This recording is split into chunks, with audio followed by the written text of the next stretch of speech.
Chapter 105, The Ransom of Souls, or the Poll Tax. Exodus chapter 30, verses 11 to 16. And the Lord spake unto Moses, saying, When thou takest the sum of the children of Israel after their number, then shall they give every man a ransom for his soul unto the Lord, when thou numberest them, that there be no plague among them, when thou numberest them. This they shall give, every one that passeth among them that are numbered, half a shekel after the shekel of the sanctuary. A shekel is 20 gerahs, and half shekel shall be the offering of the Lord. Every one that passeth among them that are numbered, from 20 years old and above, shall give an offering unto the Lord. The rich shall not give or multiply more, and the poor shall not give or diminish less than half a shekel, when they give an offering unto the Lord to make an atonement for your souls. And thou shalt take the atonement money of the children of Israel, and shall appoint it for the service of the tabernacle of the congregation, that it may be a memorial unto the children of Israel before the Lord, to make an atonement for your souls.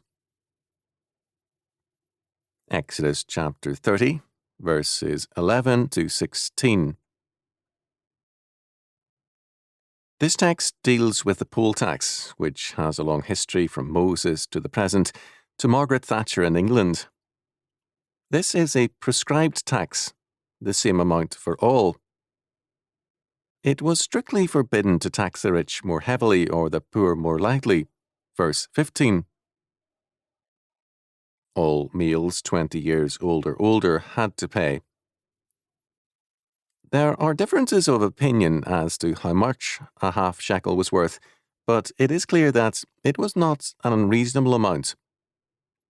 According to verse 13, this half shekel had to be in terms of the sanctuary weight, not in terms of any varying civil standard. The word ransom is used to describe the tax in verse 12, and in verse 6 it is called the atonement money. The word ransom is kofar, to atone or cover. The poll tax is described in Numbers chapter 1, a census of Israel for taxing. According to Exodus chapter 13, verse 13, every firstborn son belonged to God and had to be redeemed. But all Israel, all covenant men, are God's firstborn according to Exodus chapter 4, verse 22. So here, a head or poll tax is laid upon all males. This tax was apparently often neglected, and other more oppressive taxes were imposed by the kings.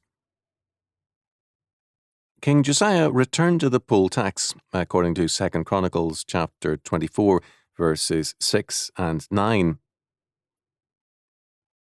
When verse 16 speaks of the atonement money, the literal reading is atonement silver. The reference is not to a coin, but a weight in silver. This was obviously a religious tax, but then everything from a biblical perspective is religious, so that a tax by a civil government, in this view, is no less religious than a tithe. Thus, a religious tax can be a godless one.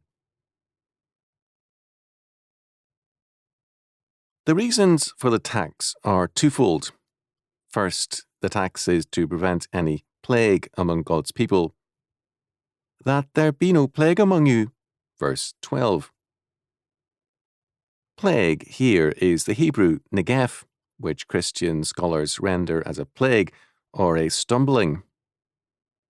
However, Dr. J.H. Ertz, once Chief Rabbi of the British Empire, pointed out some years ago that the word comes from the same root as the Hebrew word for slaughter in battle. He called attention to the fact that a noted Karaite commentator translated this phrase, that they suffer not defeat in battle. This suggests a very different meaning for the tax. It was indeed a temple tax, but we must remember that the tabernacle and then the temple were God's house or palace, and the Holy of Holies God's throne room. This representation continued in the church, and the chancel was Christ's throne room, and the congregation stood for the reading of Scripture, the word of the King. The true governmental centre was thus, in the civil as well as the ecclesiastical sense, the Holy of Holies. To describe this poll tax in modern terms as a church tax or an ecclesiastical tax is to warp its meaning. The temple, to the fall of Jerusalem, was always in some sense the civil as well as the ecclesiastical religious centre, whenever usurpations occurred. Rome recognized this and therefore controlled very strictly the high priesthood and other offices. Second, the atonement or ransom tax, kofar, is used to describe the tax. Again, however, the term has a civil reference. Restitution for sins, which we now call criminal offences, is called in Scripture a form of atonement and is a means of civil forgiveness.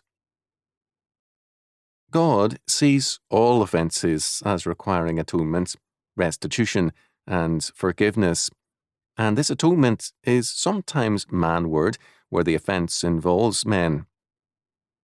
If a man steals $100, he must make restitution or atonement by paying $200 to the man robbed.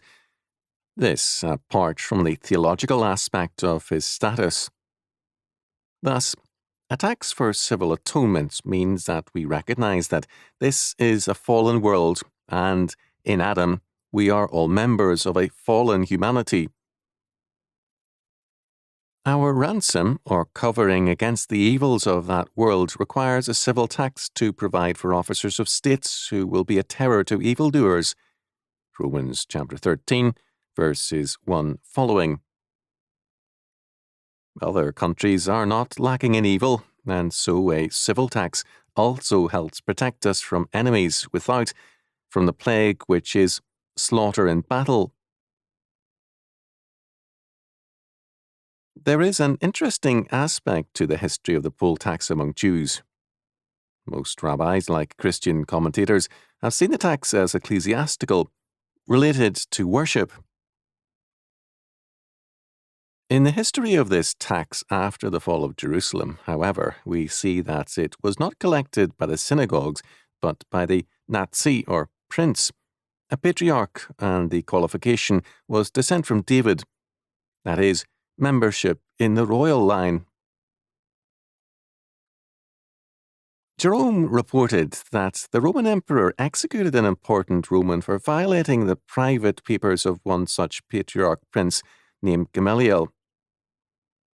The belief of Roman as well as Christian rulers after the fall of Rome was stated thus by Pope Gregory I.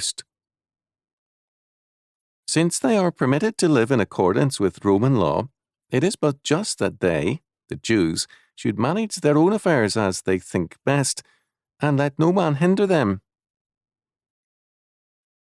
In time, a Davidic prince or Nazi came to rule in Narbonne and adjacent areas. The poll tax, in terms of Exodus chapter 30, verses 11 to 16, was paid to him by Jews throughout Europe, Asia Minor, and North Africa. Carolingian kings intermarried with the Jewish royal families in order to establish their dynasty as the successor to the biblical kings of Israel. In time, through marriage, various royal houses, including the English, saw themselves as successors to the kings of Israel. The Stone of Scone is also related to such beliefs. This Jewish princedom helped also to make the poll tax a part of the life of Europe. Centuries later, it became a part of American civil life, although abolished in the 20th century. In American life, it lingered longest in the South. It was originally a tax on meals and was later used to access to voting.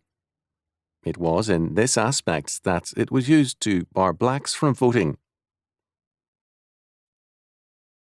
In Scripture, all power comes from God. No legitimate power exists other than what he ordains in his law. The poll tax thus provides for civil government. The implications of this are very important. God ordains 1/10 of our income as the tithe for worship, that is, for the priests, although musicians are also provided for by the tithe, as are teachers, that is, scholars and Levites or instructors generally. Power thus is not allowed to concentrate in the church. At the same time, with the civil sphere limited to the poll tax, power is not allowed to concentrate in the state. Neither the church nor the state are allowed to be power centers. If there is a power center in God's view of this world, it is the family, and then all the freely functioning spheres of society.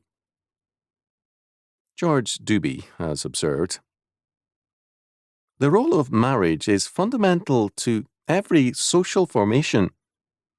It is through the institution of matrimony, through the rules governing marriage, and the way those rules are applied, that human societies control their future, even those societies that claim and even believe themselves to be the freest." When church and state become power centers, it is because families and persons have diminished in their self-government under God. We see today a very marked hostility to biblical law in both church and state, and most emphatically by humanistic statists. It should be apparent by now why this is so. Plato's dream of rule by philosopher kings has always appealed to elitists who see themselves as little gods whose wisdom and abilities make them fit to rule over all others. God's order severely limits man's power. God's laws number some 600 regulations, most of which are not enforceable by church or state, but only by God, by his providence in time or in eternity. Men are restless with such freedom for all. Only the elite philosopher kings should have freedom. As a result, everything is done to make God's law word sound ridiculous, and every attempt is made to show contempt for God's laws in the realm of taxation.